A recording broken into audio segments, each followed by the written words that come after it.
News বৃত্তান্তে আপনাদের স্বাগত। দেশ থেকে রাজ্য, শহর থেকে গ্রাম, গুরুত্বপূর্ণ খবর নিয়ে আপনাদের সঙ্গে আমি দেবলীনা। আজকের বিশেষ বিশেষ খবরগুলি এক নজরে।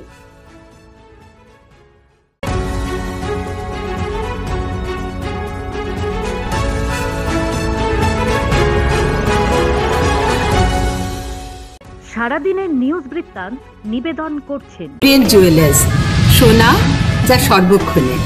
Agnishwar jewellers, NS road, Raiganj. Shri Dhaka jewellers, Gitanjali cinema হলের বিপরীতে। ভোট পরবর্তী হিংসায় উত্তপ্ত রায়গঞ্জ ব্লকের মহারাজপুর গ্রাম। সিপিএম কংগ্রেস জোটের পোলিং এজেন্টকে ব্যাপক মারধরের অভিযোগ শাসক দলের বিরুদ্ধে। পাল্টা ব্যক্তিগত কারণে কংগ্রেসের পোলিং এজেন্টরাই তৃণমূলের ওপরে হামলা চালায় বলে অভিযোগ।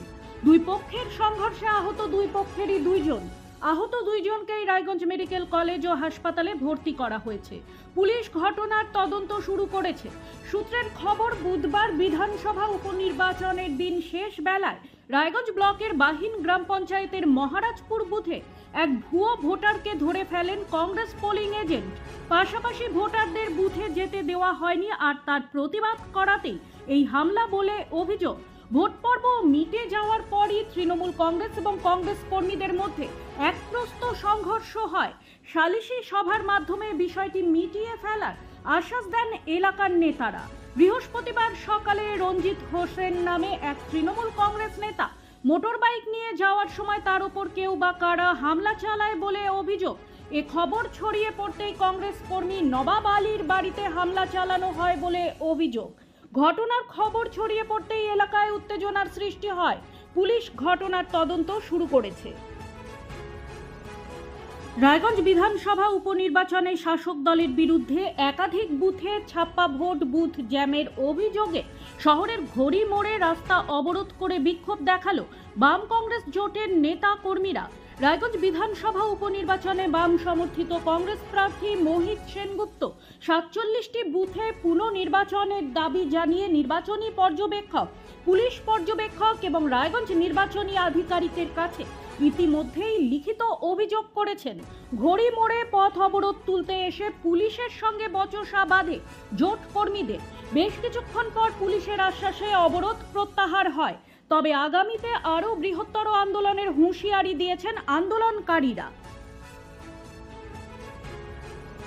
গ্রামের মানুষদের সুবিধার্থে পঞ্চায়েত ও গ্রামোন্নয়ন দপ্তরের উদ্যোগে পথশ্রী 3 প্রকল্পের অধীন ঢালাই রাস্তার কাজ নিম্নমানের হওয়ায় কাজ আটকে দিল গ্রামবাসীরা। রাস্তা নিম্নমানের হচ্ছে তা স্বীকার করলেন পঞ্চায়েত সমিতির কর্মাধ্যক্ষর স্বামী।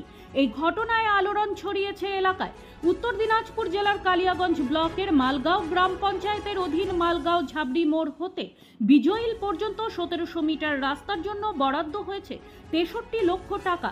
গ্রামবাসীদের অভিযোগ, এমনিতেই বর্ষার মরশুম, তার উপর সরকারি নিয়ম না মেনেই নিম্নমানের ঢালাই রাস্তার কাজ হচ্ছে। এই রাস্তার কাজ সম্পন্ন হলে অল্প দিনের মধ্যেই তা নষ্ট হয়ে যাবে। একদিকে তাদের সমস্যার সমাধান তো হবে না, তার উপর সরকারি লক্ষ লক্ষ টাকা অপচয় হবে। তাদের দাবি সঠিকভাবে কাজ হোক। সেই কারণে গ্রামবাসীরা একত্রিত হয়ে রাস্তার কাজ আটকে দেয়। এই বিষয়ে পঞ্চায়েত সমিতির কর্মাধ্যক্ষের স্বামী তথা তৃণমূল নেতা ইমরান চৌধুরী বলেন, কাজ সরকারি নিয়ম মেনে হচ্ছে না, তা স্বীকার করে নিচ্ছেন তিনি। বিষয়টি জেলা পরিষদের সদস্য, পঞ্চায়েত সমিতির ও জেলা পরিষদের ইঞ্জিনিয়ারকে জানিয়েছেন তিনি।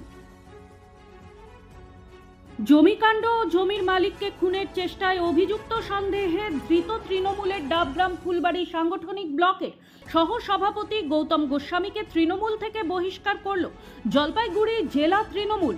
কয়েকদিন আগেই ডাবগ্রাম ফুলবাড়ির ব্লক সভাপতি দেবাশিস প্রামাণিককেও একই অভিযোগে পুলিশ গ্রেপ্তার করেছিল। পরে তাকে বহিষ্কার করে তৃণমূল। এবার দেবাশিসের ঘনিষ্ঠ গৌতম গোস্বামীকেও পুলিশ গ্রেপ্তার করে হেফাজতে নিয়েছে। রাজ্য তৃণমূলের নির্দেশে বৃহস্পতিবার বিকেলে জেলা তৃণমূল অফিসে সাংবাদিক বৈঠকে এই খবর দেন তৃণমূলের জেলা সভাপতি মহুয়া গোপ। প্রতিদিনের প্রতি মুহূর্তের খবরের আপডেট পেতে চোখ রাখুন নিউজ বৃত্তান্তের ফেসবুক পেজে। সাবস্ক্রাইব করুন নিউজ বৃত্তান্ত ইউটিউব চ্যানেলকে।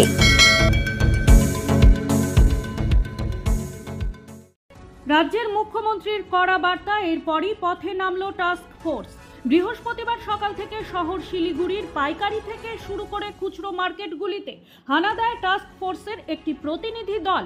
সবজি থেকে শুরু করে ফল কিসের কী দাম রয়েছে তা খতিয়ে দেখা হয় সরেজমিনে, কথা বলা হয় ব্যবসায়ীদের সঙ্গে। এদিন সকালে শিলিগুড়ির পাইকারি বাজারে হানা দেয় টাস্ক ফোর্সের সদস্যরা। শিলিগুড়ির রেগুলেটেড মার্কেটে প্রায় প্রতিটি দোকান ঘুরে দেখেন টাস্ক ফোর্সের সদস্যরা। এরপরই সেখান থেকে বেরিয়ে চম্পাশাড়ি মার্কেট, অবশেষে বিধান মার্কেটে খুচরো ব্যবসায়ীদের সঙ্গে কথা বলেন তারা। কোন সবজি কিংবা ফলের কী দাম তা খতিয়ে দেখা হয় এদিন। টাস্ক ফোর্সের তরফে জানানো হয়েছে পাইকারি এবং খুচরোর মধ্যে বিস্তর ফারাক নেই, তবে 4 থেকে 5 টাকার অন্তর অবশ্যই রয়েছে। এই পরিস্থিতিতে দ্রব্যমূল্য বৃদ্ধিতে হ্রাস টানতে আগামীতেও নিত্য নজরদারি চলবে প্রতিটি বাজারেই, এমনটাই স্পষ্ট করা হয়েছে টাস্ক ফোর্সের তরফে। ফের হাতির হানায় ঘর ভাঙল ফালাকাটায়। খাবারের লোভে বুধবার রাতে ফালাকাটা ব্লকের ছোট শালকুমারের উমাচরণপুর এলাকায় হাতি হানা দিলে গোপাল ওরাও ও দেবারু বর্মনের দুটি পরিবার ক্ষতিগ্রস্ত হয়। ঘরের বেড়া ভেঙে ঘরে মজুত রাখা ধান খেয়ে সাবার করে গজরাজ। এলাকায় হাতির হানায় স্বাভাবিকভাবেই আতঙ্ক ছড়িয়েছে স্থানীয়দের মধ্যে। সরকারি সহযোগিতার আর্জি জানিয়েছেন ক্ষতিগ্রস্তরা। পাশাপাশি হাতির হামলা থেকে বাঁচার সুনির্দিষ্ট কোনো ব্যবস্থা করারও আর্জি জানিয়েছেন তারা। বন দপ্তর জানিয়েছে নিয়ম মেনে আবেদন করলে ক্ষতিপূরণের ব্যবস্থা করা হবে। আসন্ন মহরম উৎসব নির্বিঘ্নে সম্পন্ন করতে প্রশাসনিক বৈঠক অনুষ্ঠিত হলো হেমতাবাদ থানায়। বৃহস্পতিবার সকালে এই বৈঠকটি অনুষ্ঠিত হয় ইমাম মোয়াজ্জেম, মহরম কমিটি ও বিভিন্ন রাজনৈতিক দলের প্রতিনিধিদের নিয়ে। হেমতাবাদ থানার আইসি সুজিত লামার নেতৃত্বে এই বৈঠক অনুষ্ঠিত হয়। নির্বিঘ্নে যাতে মহরম উৎসব সম্পন্ন হয় সেই বিষয়েই আলোচনা করা হয় এদিন। বৃহস্পতিবার সকাল থেকেই বিক্ষিপ্তভাবে বৃষ্টি জলপাইগুড়ি জেলা জুড়ে। একটানা বৃষ্টির জেরে আজও বেশ কিছু এলাকায় জল জমার খবর রয়েছে। বাসিন্দারা চরম সমস্যায়। NH 31 জলঢাকা নদীর পাশাপাশি তিস্তার মেখলিগঞ্জ বাংলাদেশ বর্ডার পর্যন্ত অসংরক্ষিত এলাকায় আজও জারি রয়েছে লাল সতর্কতা। পাশাপাশি জলঢাকা নদীতে সংরক্ষিত এলাকায়ও রয়েছে লাল সতর্কতা। অপরদিকে তিস্তা দোমোহনীতে অসংরক্ষিত এলাকায় হলুদ সতর্কতা রয়েছে বলে central flood control room Jalpaiguri সূত্রে বৃহস্পতিবার সকালে জানা যায়। আজ গজলডোবা ব্যারেজ থেকে জল ছাড়ার পরিমাণ কিছুটা কম।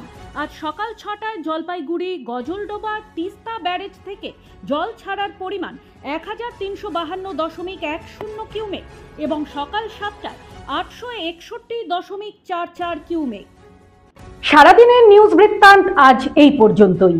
দেখতে থাকুন, সঙ্গে থাকুন, চোখ রাখুন নিউজ বৃত্তান্তে। নিউজ বৃত্তান্ত, হলুদ নয়, স্বচ্ছ।